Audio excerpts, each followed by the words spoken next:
चलिए बच्चों, अब नेक्स्ट आगे क्लास में चलते हैं हम लोग। और हम लोग 5th लेक्चर होगा ये आप लोगों का, और इसमें आपको सिखाया जा रहा है आज के क्लास में सॉल्यूट क्या होता है, सॉल्वेंट क्या होता है, सॉल्यूशन क्या होता है, और साथ ही साथ आपको यह भी सिखाया जाएगा कि इसी सॉल्यूशन के कंसंट्रेशन को कैसे एक्सप्रेस किया जाता है। ठीक है, देखिए, यानी कि सॉल्यूशन कितना गाढ़ा है या कितना पतला है यह भी आपको सिखाया जाएगा। जैसे घर में आपकी माँ चाय बनाती है, तो घर में जब कोई स्पेशल गेस्ट आते हैं तो माँ भी नर्वस हो जाती है और वो आपको चाय टेस्ट करने के लिए बोलती है और कहती है जरा टेस्ट करके बताओ तो चाय कैसा है। तो आप टेस्ट करते हैं, बोलते हैं ठीक ही है, थोड़ा मीठा है या थोड़ा फीका है। घर में सब्जी बन रहा होता है तो आप वो टेस्ट करने के लिए दिया जाता है, देखो तो नमक ठीक है कि नहीं है, या हल्दी वगैरह ठीक प्रॉपर पका है कि नहीं पका है।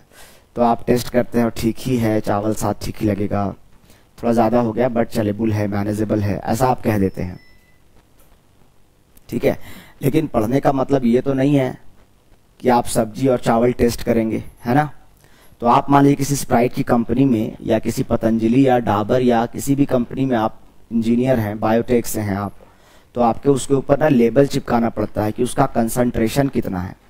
तो वो आपको बताना पड़ेगा कि जो आपने सिरप बनाया है, जो आपने दवाई का कंपनी में अगर आप हैं, तो आपको उसमें दवाई के ऊपर कंसंट्रेशन उसका चिपकाना होगा। या वायुमंडल जो एटमॉस्फेयर है, इसमें कार्बन डाइऑक्साइड कितना है, सल्फर डाइऑक्साइड कितना है, नाइट्रोजन डाइऑक्साइड कितना है, ये सब आपको बताना पड़ेगा।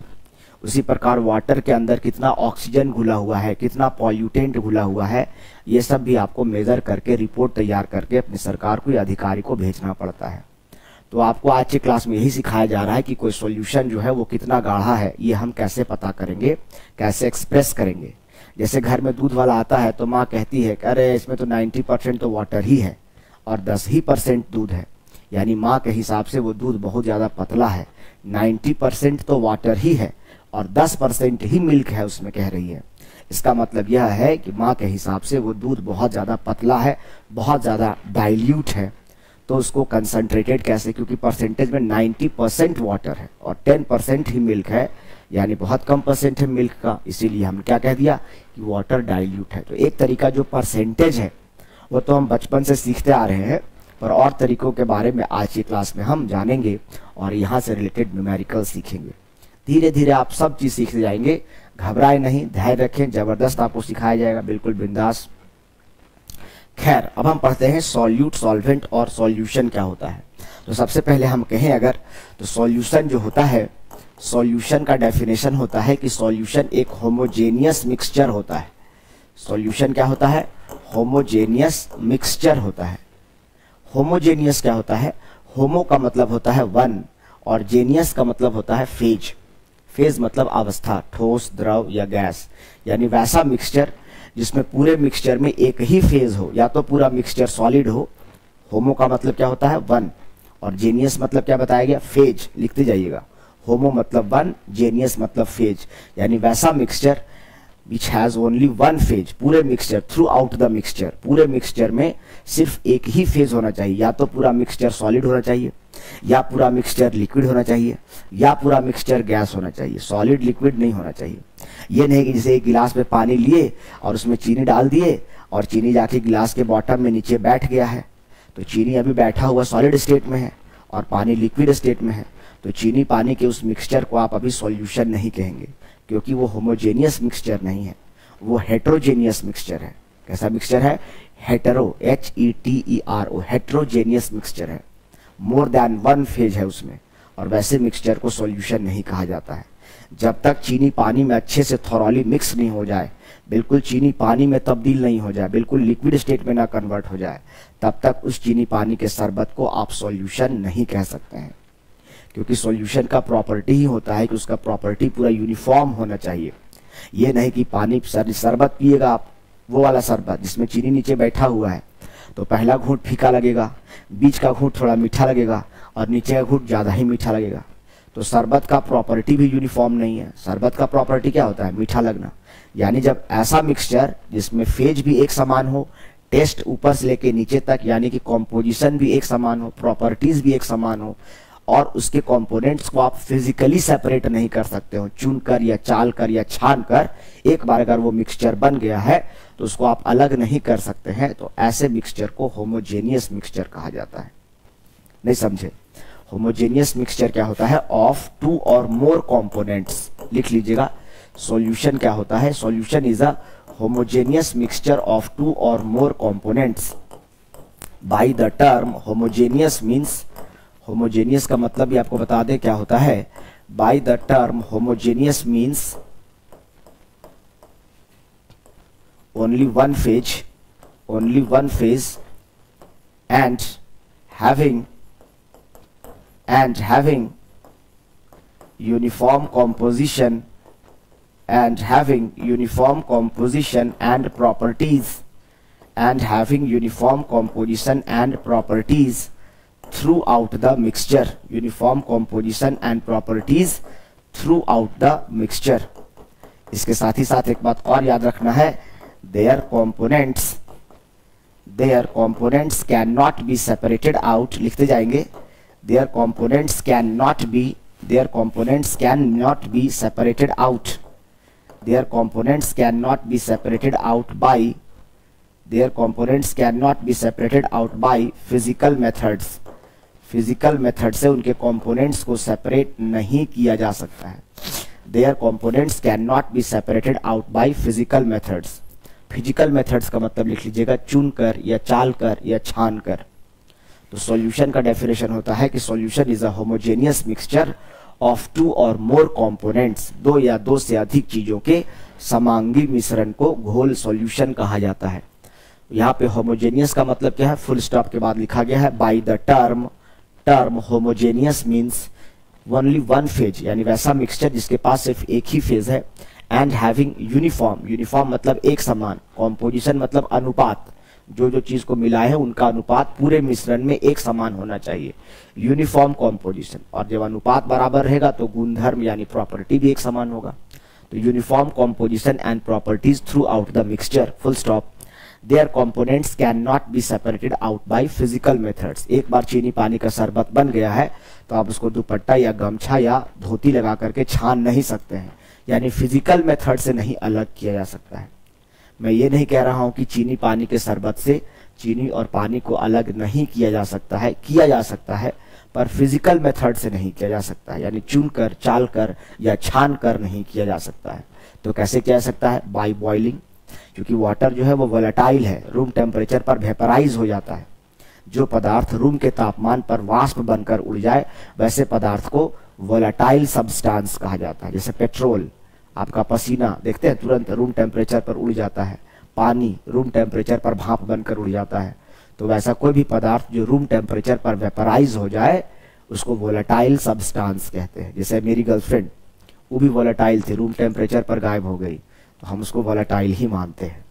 हाँ, आप भी किसी को अपना वोलेटाइल मान सकते हैं।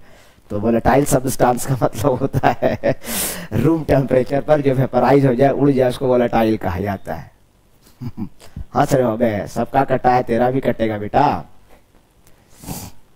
चलो, तो होमोजेनियस मिक्सचर ऑफ टू और मोर कंपोनेंट्स, ठीक है। तो सॉल्यूशन का ये डेफिनेशन हो गया है, by physical methods, uniform composition and property. देख लिए डेफिनेशन सॉल्यूशन का। ओके, अब देखिए सॉल्यूशन बनता कैसे। हमने कहा कि सॉल्यूशन को बनाने के लिए, चूंकि सॉल्यूशन एक मिक्सचर है, तो सॉल्यूशन को बनाने के लिए कम से कम दो कंपोनेंट्स चाहिए होंगे, एटलीस्ट दो तो चाहिए ना। और आपको क्लास 11th और 12th दोनों में सिर्फ बाइनरी सॉल्यूशन पढ़ना है। बाइनरी सॉल्यूशन क्या होता है? तो वैसा सॉल्यूशन जो सिर्फ दो ही कंपोनेंट से मिलकर बना है। आपने कंप्यूटर में पढ़ा होगा बाइनरी डिजिट्स 0 and 1, तो उसी प्रकार बाइनरी सॉल्यूशन क्या होता है? तो वैसा सॉल्यूशन जो सिर्फ दो ही चीज से मिलकर बना हो। और एक चीज को हम क्या कहते हैं? सॉल्यूट कहते हैं। क्या कहते हैं? एक को सॉल्यूट कहते हैं और दूसरे को क्या कहते हैं? सॉल्वेंट कहते हैं। और सॉल्यूट और सॉल्वेंट के मिलने से क्या बनता है? सॉल्यूशन कहते हैं। सॉल्वेंट उसको कहते हैं जो ज्यादा अमाउंट में होता है, और सॉल्यूट उसको कहते हैं जो कम अमाउंट में होता है। नहीं समझे? जैसे चीनी और पानी को मिलाकर अगर आपने शरबत बनाया, सिरप बनाया, तो शुगर लार्ज अमाउंट में है, तो शुगर स्मॉलर अमाउंट में है, तो शुगर को आप कहेंगे सॉल्यूट, और वाटर कम अमाउंट में है तो वाटर को कहेंगे सॉल्वेंट, और शुगर और वाटर को मिलाकर शरबत बना है, शरबत को कहा जाता है सिरप, और ये शरबत क्या कहा जाएगा? सॉल्यूशन कहा जाएगा। क्या कहा जाएगा? सॉल्यूशन कहा जाएगा। तो कहने का मतलब क्या है, जो कम अमाउंट में रहेगा उसको सॉल्यूट कहेंगे, जो ज्यादा अमाउंट में रहेगा उसको सॉल्वेंट कहेंगे, और सॉल्यूट और सॉल्वेंट को मिलाकर जो मिक्सचर बनेगा उसको सॉल्यूशन कहेंगे। जैसे आटा गूंद रहे हैं आप, रोटी पकाना है, घोल कर नहीं बेल कर, तो ज्यादा मात्रा में क्या लेंगे? आटा, तो वहां आटा क्या कहलाएगा? सॉल्वेंट, और पानी क्या कहलाएगा? सॉल्यूट कहलाएगा। नहीं समझ पा रहे हो? तो उसी प्रकार से जो ज्यादा मात्रा में रहेगा उसको सॉल्वेंट कहा जाता है। ठीक है, अब देखो एक बात और ध्यान देना कि जब भी आप कभी सॉल्यूशन बनाते हैं ना, तो सॉल्यूशन बनाते समय हमेशा बर्तन में आप सॉल्वेंट को पहले लेते हैं। हमेशा सॉल्यूशन बनाते समय आप सॉल्वेंट को पहले लेते हैं, क्योंकि वो ज्यादा मात्रा, जैसे देखो चाय बनाते हो तो पहले क्या लेते हो? पहले दूध या पानी लेते हो। आटा गूंथ रहे हो तो पहले क्या ले रहे हो? पहले आटा ले रहे हो। यानी कहने का, अभी शरबत बनाया तो पहले आपने क्या लिया? पानी, फिर उसमें क्या ऐड कर दिया? चीनी। यानी कहने का मतलब है कि जो ज्यादा मात्रा में रहता है उसको पहले पहले लिया जाता है, उसके हिसाब से सॉल्यूट ऐड किया जाता है। तो सॉल्यूशन बनाते समय भी पहले सॉल्वेंट को लिया जाता है और बाद में सॉल्यूट को ऐड किया जाता है। ठीक है, एबीसीडी में पहले क्या आता है? ए, बाद में क्या आता है? बी, और सॉल्यूशन बनाते समय भी पहले सॉल्वेंट आता है, इसीलिए सॉल्वेंट को कैपिटल अल्फाबेट ए से और सॉल्यूट को बी से रिप्रेजेंट किया जाता है, और करना भी चाहिए, सभी किताबों में यही नोटेशन होता है। ज्यादा मात्रा में सॉल्वेंट होता है, सॉल्वेंट पहले आता है, इसीलिए सॉल्वेंट को ए से, सॉल्यूट कम मात्रा में रहता है इसलिए सॉल्यूट को बी से रिप्रेजेंट करते हैं, और इन दोनों को मिलाकर सॉल्यूशन बनाया जाता है। तो याद रखेंगे, सॉल्वेंट को ए से, सॉल्यूट को बी से। सॉल्वेंट क्या होता है? तो सॉल्वेंट के बारे में बताया गया, जो ज्यादा मात्रा में रहे, या तो अमाउंट ज्यादा हो, लार्जर अमाउंट रहे, या मोल्स ज्यादा रहे, मोल्स मतलब पार्टिकल्स ज्यादा रहे। और सॉल्यूट क्या होता है? तो सॉल्यूट उसको कहते हैं जो स्मॉलर अमाउंट में रहता है। किस अमाउंट में रहता है? जिसके पास मात्रा कम हो, या क्या कम हो? मोल्स कम हो। देखिए, जो बच्चे पीछे का लेक्चर किए हैं वही इस लेक्चर को अटेंड करेंगे, जब तक पीछे का नहीं किए इधर पर समझ में नहीं आएगा आपको नंबर ऑफ मोल्स निकालना ही नहीं आता है। अब भैया जब तुम पीछे का नहीं जानते हो तो इसको क्यों छुए हो? मत टच करो आप इसको, आप पीछे पहले जाकर देखिए, अदरवाइज छोड़ दीजिए इसको, आपको किसी काम का नहीं है ये वीडियो। जब तक आपने लेक्चर 3, इसके पहले का लेक्चर जो नंबर ऑफ मोल्स वाला कम से कम है, वो अगर आपने नहीं देखा है तो फिर आप छोड़ दीजिए। इसके पहले का जस्ट लेक्चर आपको पता होना चाहिए। मैं बिल्कुल स्टार्टिंग से पढ़ा रहा हूँ, तो भैया स्टार्टिंग से आपको देखना पड़ेगा, तभी आपको चीजें समझ में आएंगी। कॉमेडी नाइट विद कपिल नहीं है कि एकदम जब जहां शुरू करें वही समझ में आने लगेगा। ठीक है, हर चीज का एक सिस्टम होता है। तो जो चीज कम अमाउंट में रहेगा, या जिसकी मात्रा कम रहेगी, या जिसका मोल कम रहेगा, उसको क्या कहेंगे? सॉल्यूट। और जिसकी मात्रा या जिसका मोल ज्यादा रहेगा उसको क्या कहेंगे? सॉल्वेंट कहेंगे। ठीक है, यहां से पहचानने के लिए आपको क्वेश्चन देते हैं। मान लीजिए आपको कहीं दिया हुआ है 50 ग्राम सोडियम हाइड्रोक्साइड दिया हुआ है, और सोडियम हाइड्रोक्साइड लिक्विड स्टेट में है, और यही 50 ग्राम आपको H2SO4 दिया हुआ है, और ये भी आपका लिक्विड स्टेट में है मान लीजिए, और इन दोनों को मिलाकर एक सॉल्यूशन बनाया जाता है। आपको पूछा गया है identify which one is solvent. हम आपसे अगर पूछें कि बताइए इसमें सॉल्वेंट कौन है, तो आप कहेंगे करे सर यहाँ तो दोनों सेम अमाउंट में है, तो सेम अमाउंट में नहीं, क्या दो चीज अगर सेम अमाउंट में रहेगा तो मिक्सचर नहीं बन सकता है, होमोजेनियस मिक्सचर नहीं बन सकता है, सॉल्यूशन नहीं बन सकता है। तो ये बात तो ठीक है कि जो ज्यादा मात्रा में रहेगा वो सॉल्वेंट, जो कम मात्रा में रहेगा वो सॉल्यूट। लेकिन अगर दोनों का मात्रा सेम हो जाए तब सर, अगर दोनों का मात्रा सेम हो जाए तो हमने भी क्या लिखा है, या तो अमाउंट ज्यादा होना चाहिए या मोल, कुछ ना कुछ ज्यादा होना चाहिए। मोल मतलब मॉलिक्यूल्स की संख्याओं का समूह, यानी जिसके पास, ये भी 50 ग्राम है मानते हैं, ये भी 50 ग्राम है मानते हैं, पर क्या दोनों के पास मॉलिक्यूल्स की संख्या बराबर होगी?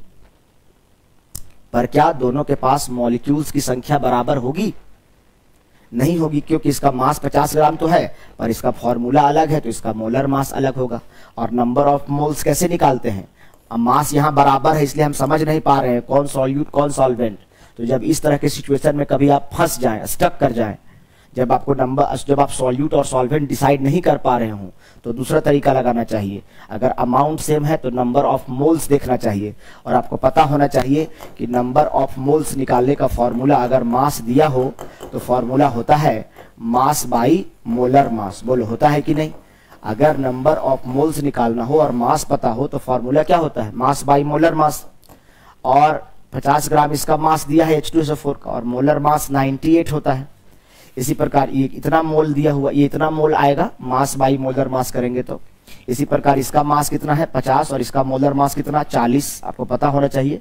सोडियम का 23, ऑक्सीजन का 16, हाइड्रोजन का 1, तो 23 और 1 24 और 16 40। NaOH का मोलर मास 40, क्योंकि सोडियम का एटॉमिक नंबर 11 और मास नंबर 23, तो सोडियम का 23, ऑक्सीजन का 16 और हाइड्रोजन का 1, टोटल को ऐड करेंगे तो 40 होगा। यहाँ हाइड्रोजन का 1 तो 2 हाइड्रोजन का 2, सल्फर का 32 और ऑक्सीजन का 16, परंतु 4 ऑक्सीजन है इसलिए 64, तो 4 ऑक्सीजन का 64 और सल्फर का 32, 96 और 2 98, तो यहाँ पर क्या हो गया 98 मोल, यानी 50/98 मोल। और ये क्या हो गया 50/40 मोल। अब आपको बताना है कि इन दोनों में ज़्यादा कौन है। बहुत बच्चा यही बताने नहीं जानता है और एकदम मास्टरे को जज करने आ जाएगा, डेमो क्लास एकदम आएगा, एकदम कहेगा कि हम 5-10 दिन डेमो ही करेंगे। आता कुछ नहीं है बच्चे को। आप जो एक बीटेक एमटेक किया हुआ टीचर है, आप उसको कैसे जस्टिफाई कर पाएंगे, एक क्लास में कैसे समझ पाएंगे आप? वो तो अथाह समंदर है, आप पानी का एक बूंद भी नहीं है, आप टीचर को कैसे मेजर कर पाएंगे? आप मेजर ही नहीं कर पाएंगे। एक क्लास से जस्टिफाई नहीं किया जा सकता है। आप टीचर को जज मत कीजिए, टीचर को जज करने के लिए आप नहीं बने हैं। आप अभी आपको जितना बताया जाता है खाली उतना पे ध्यान दिए आप। तो 50/40 मोल और 50/98 मोल है। अब यही नहीं पता चलता है आपको। अब बताइए कि जब कभी दो फ्रैक्शन को कंपेयर करना हो और जो फ्रैक्शन का न्यूमरेटर सेम हो जाए, क्या हो जाए, दो फ्रैक्शन का न्यूमरेटर सेम हो जाए तो उसका डिनोमिनेटर देखा जाता है। जैसे मान लीजिए आपको बोले हैं कि 1/2 और 1/4 में कौन बड़ा है, यानी 1 रुपया को 2 लोगों में बांट रहे हैं और 1 रुपया को 4 लोगों में बांट रहे हैं, तो कहाँ हिस्सा ज्यादा होगा? अगर न्यूमरेटर सेम हो जाए तो डिनोमिनेटर देखना चाहिए, और जिसका डिनोमिनेटर छोटा होता है उसकी ही वैल्यू बड़ी मानी जाती है। 1/2 का मतलब है 1/2 का क्या मतलब है 0.5 50 पैसा, और 1/4 का मतलब क्या है 0.25 25 पैसा। 1 रुपया को 2 लोगों में बांटेंगे तो 50 पैसा ही हिस्सा होगा दोनों का, 50-50 पैसा।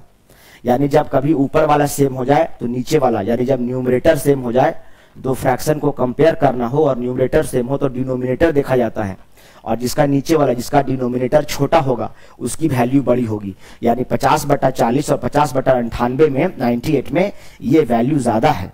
ये क्या है, मोर है, ये ज्यादा है, और ये ज्यादा है इसीलिए ये क्या कहलाएगा, सॉल्वेंट कहलाएगा। इसके पास मोल ज्यादा है तो मॉलिक्यूल्स भी ज्यादा होंगे, और ये वाला क्या है, लेस है, इसके कंपैरेटिवली लेस है, इसका मतलब ये क्या कहलाएगा, सॉल्यूट।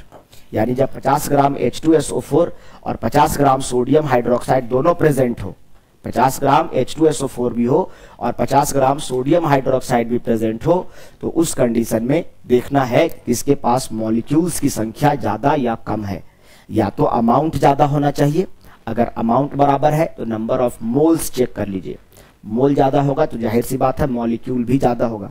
अबे यार दर्जन ज्यादा होगा तो पीस भी तो ज्यादा होगा ना, दर्जन ज्यादा होगा तो पीस भी ज्यादा होगा, जोड़ा ज्यादा होगा तो पीस भी ज्यादा होगा। तो जब मोल ज्यादा होगा तो ऐसे ही मॉलिक्यूल ज्यादा हो जाएगा। यानी 50 ग्राम सोडियम हाइड्रोक्साइड का मोल ज्यादा है, और इसीलिए 50 ग्राम सोडियम हाइड्रोक्साइड जो आपका क्या है वो सॉल्वेंट है, और ये क्या है आपके पास, सॉल्यूट है। समझ में आया? तो जब इस तरह से क्वेश्चन में कभी आपके फंस जाए, यहाँ पर आपको क्वेश्चन क्या था, identify which one is solvent, identify which one is solvent आपको पूछा गया था, विच वन इज सॉल्वेंट। यहाँ पता करना था कि सॉल्वेंट कौन है। ये तो समझ में आता है कि जो ज्यादा रहेगा उसको सॉल्वेंट कहेंगे और जो कम मात्रा में रहेगा उसको क्या कहेंगे, सॉल्यूट कहेंगे। ठीक है, identify which one is solvent, ये क्वेश्चन था। क्लियर है? आशा करते हैं समझ में आ गया होगा आप लोगों को। इस बात सभी बातों को यहाँ तक नोट डाउन कीजिए, अच्छे तरीके से साफ सुथरा कीजिए। मैं जैसे करता हूँ वैसे नहीं, आप साफ सुथरा लिखिए सिलसिलेवार ढंग से। ठीक है, चलिए आगे चले। इसके बाद एक और सवाल मेरे तरफ से, कॉम्प्लीमेंट्री सवाल आपके लिए। एक और सवाल मैं आपसे, मान लीजिए एक सवाल पूछ लेता हूं, आपको सवाल पूछता हूं मैं। चलिए आपके पास सवाल है, आपको ये कमेंट करके बताना है। मान लीजिए आपके पास है 50 ग्राम ग्लूकोज, क्या है आपके पास, 50 ग्राम ग्लूकोज है, C6H12O6 ग्लूकोज का फॉर्मूला होता है। और मान लीजिए आपके पास है 50 ग्राम फ्रक्टोज, क्या है आपके पास, 50 ग्राम फ्रक्टोज है, और फ्रक्टोज का भी फॉर्मूला सेम होता है C6H12O6।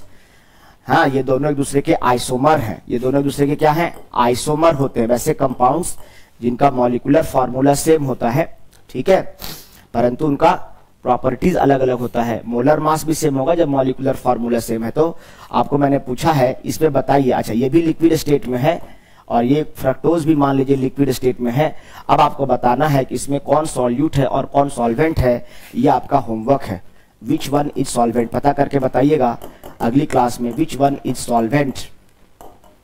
इसमें बताना है आपको 50 ग्राम ग्लूकोज और 50 ग्राम फ्रक्टोज को मिलाकर एक सॉल्यूशन बनाते हैं मान लीजिए, तो बताइए इसमें कौन सॉल्यूट होगा और कौन सॉल्वेंट होगा। ये आपका होमवर्क है, अगली क्लास में हम लोग उसको डिस्कस करेंगे, या हम पहले कमेंट आपका चेक करेंगे तब हम देखेंगे, उसके बाद आगे बताएंगे, ठीक है।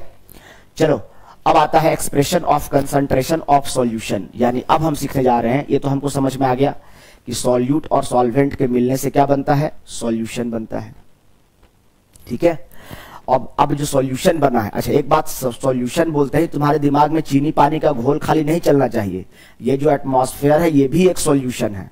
सॉल्यूशन का मतलब डेफिनेशन क्या था, uniform composition and properties through out the mixture, same phase.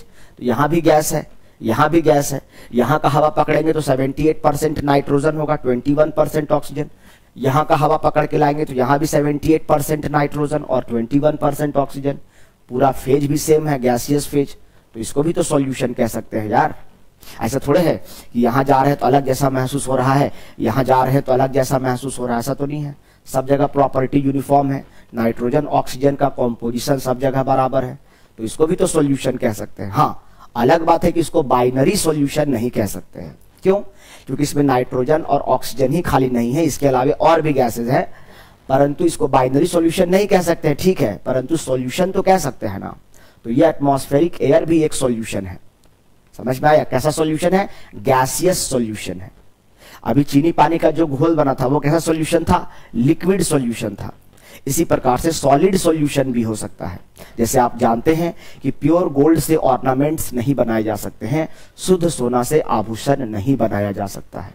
तो सोने में क्या करते हैं, गोल्ड को पिघलाते हैं और कॉपर को या एल्यूमिनियम को या सिल्वर को पिघलाते हैं और उसके साथ उसको मिला करके सॉलिड मिक्स करते हैं अच्छे से, और उसके बाद ठंडा करके सॉलिडिफाई कर देते हैं।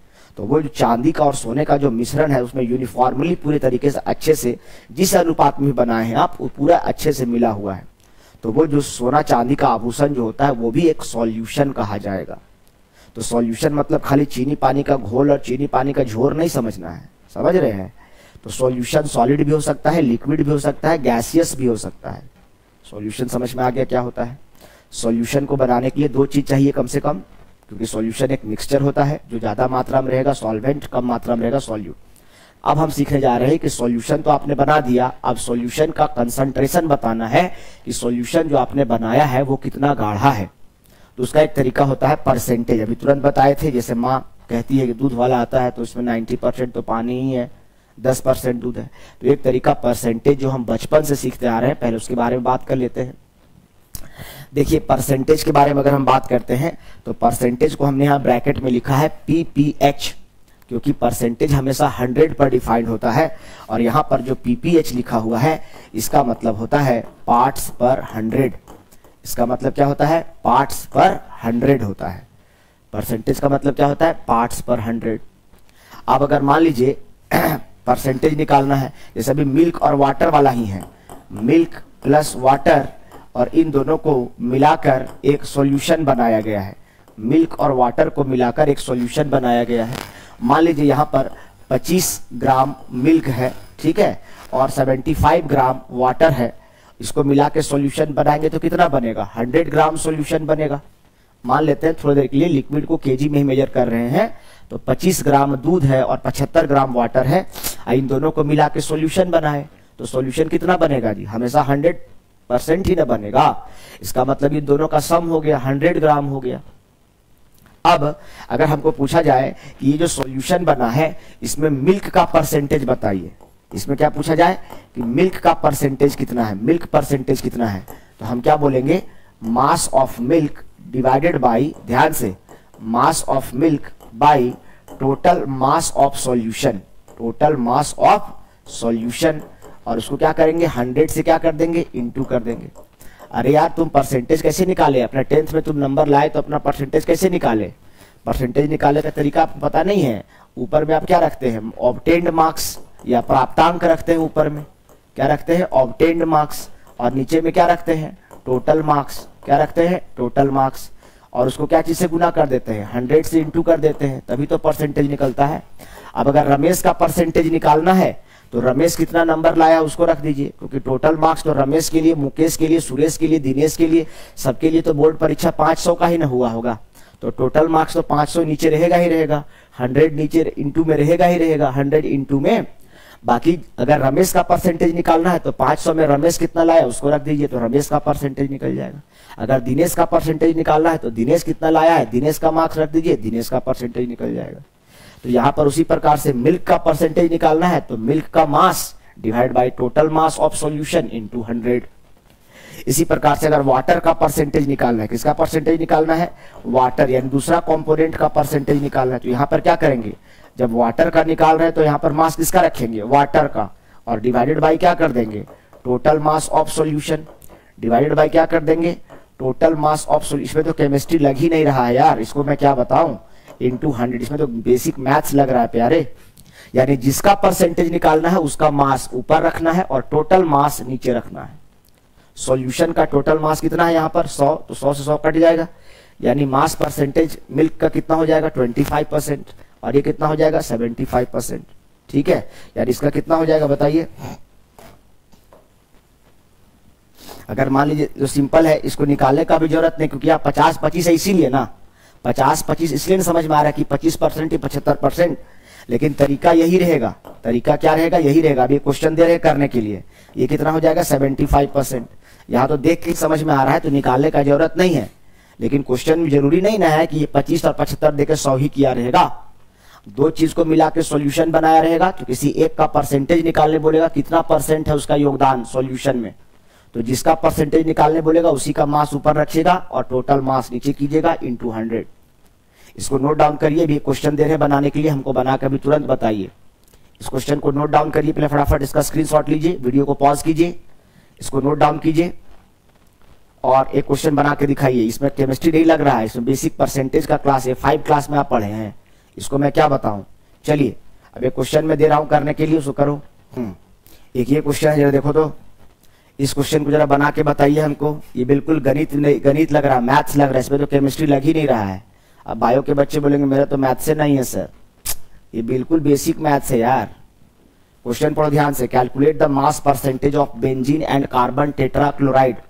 बेंजीन और कार्बन टेट्राक्लोराइड दोनों का मास परसेंटेज बताना है, और दोनों का मास आपको दिया है और दोनों को मिलाकर सॉल्यूशन बनाया जा रहा है।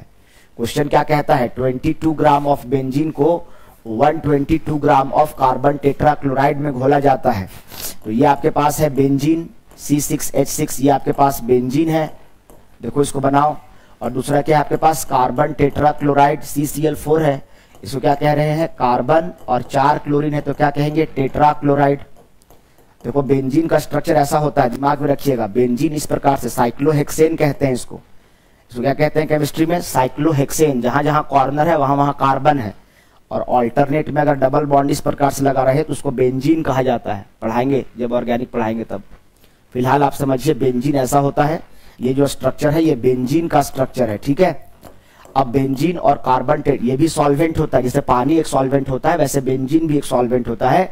उसी प्रकार कार्बन टेट्राक्लोराइड भी एक सॉल्वेंट होता है, क्लोरोफॉर्म की तरह, वाटर की तरह, कीटोन की तरह, नेल पेंट थिनर की तरह। ये भी कार्बन टेट्राक्लोराइड एक सॉल्वेंट है, ये भी लिक्विड स्टेट में, ये भी लिक्विड स्टेट में है, और इन दोनों को मिलाकर एक सॉल्यूशन बनाया गया है। क्या सॉल्यूशन बना है, यहाँ केमिस्ट्री नहीं लगाना है, बस सॉल्यूशन बनाया गया है। और बेंजीन के बारे में क्या बोल रहा है 22 ग्राम बेंजीन है, और कार्बन टेट्राक्लोराइड के बारे में क्या बोल रहा है 122 ग्राम कार्बन टेट्राक्लोराइड है। अब भाई साहब ज्यादा मात्रा में ये है तो ये क्या कहलाएगा सॉल्वेंट, उससे हमको मतलब नहीं है, लेकिन फिर भी ये सॉल्वेंट है, इसको क्या कहेंगे ए। और ये क्या है कम मात्रा में है तो इसको क्या कहेंगे सॉल्यूट कहेंगे, और ऐसे क्या होगा इसको क्या कहेंगे बी। अब आपको क्या करना है, एक बार बेंजीन का परसेंटेज निकालना है। इस पूरे बताइए पूरा सॉल्यूशन कितना होगा बताइए तो। ये 22 ग्राम है, ये 122 ग्राम है, कितना हो जाएगा 22 प्लस 122 यानी कितना हो जाएगा टोटल सॉल्यूशन का मास कितना हो गया 144 ग्राम। अब इसमें क्या करना है, आपको परसेंटेज निकालना है, किसका, बेंजीन का निकालना है। तो आप यहाँ पे किसका रखिएगा, mass of benzene by total mass of solution into 100। ये क्या हो जाएगा, बेंजीन का परसेंटेज निकल जाएगा। इसी प्रकार से अगर आपको निकालना है परसेंटेज ऑफ कार्बन टेट्राक्लोराइड, क्या निकालना है, mass percentage of carbon tetrachloride, तो मास किसका रखिएगा, कार्बन टेट्राक्लोराइड का, डिवाइडेड बाई 144 इंटू 100। ये तो बिल्कुल परसेंटेज है। बैटरी भी आपका जो मोबाइल का है वो परसेंटेज में ही दिखाता है अपना कंसंट्रेशन। तो परसेंटेज से कैसा क्वेश्चन आएगा, ऐसा क्वेश्चन आएगा तो क्वेश्चन करके आइएगा, जाहिल जैसा नहीं करे। ये तो हमको परसेंटेज निकालना भी नहीं आता है तो बेकार है, तुम साइंस ले लिए। अब साइंस तुम्हारा रोज लेगा बाबू। देखो क्या है, बेसिक है, नहीं जानते हो सीखो, हर चीज को सीखते जाना है। जितना पढ़ाया जाता है उसको कंटेंट को अच्छे से रिवाइज कीजिए। समझ में आया, क्वेश्चन को पढ़िए क्या कह रहा है। क्वेश्चन कह रहा है कि बेंजीन और कार्बन टेट्राक्लोराइड को मिलाकर एक सॉल्यूशन बनाया जाता है, ठीक है। उसमें बेंजीन 22 ग्राम है और कार्बन टेट्राक्लोराइड 122 ग्राम है, और इन दोनों को मिला के घोल बनाया गया। ये भी लिक्विड स्टेट में रहता है, ये भी लिक्विड स्टेट में रहता है। तो 22 प्लस 122 सॉल्यूशन जो इनका मिक्सचर बनेगा वो 144 ग्राम ही बनेगा। तो पूछता है कि इस 144 ग्राम में बेंजीन का कितना परसेंटेज है, बेंजीन का कितना योगदान है। तो बेंजीन का परसेंटेज निकालना है, तो बेंजीन का mass by total mass of solution into 100। उसी प्रकार कार्बन टेट्राक्लोराइड का परसेंटेज निकालना है, तो कार्बन टेट्राक्लोराइड का mass by total mass into 100। Note down करिए इस क्वेश्चन को, ये आपके एनसीईआरटी बुक का क्वेश्चन है।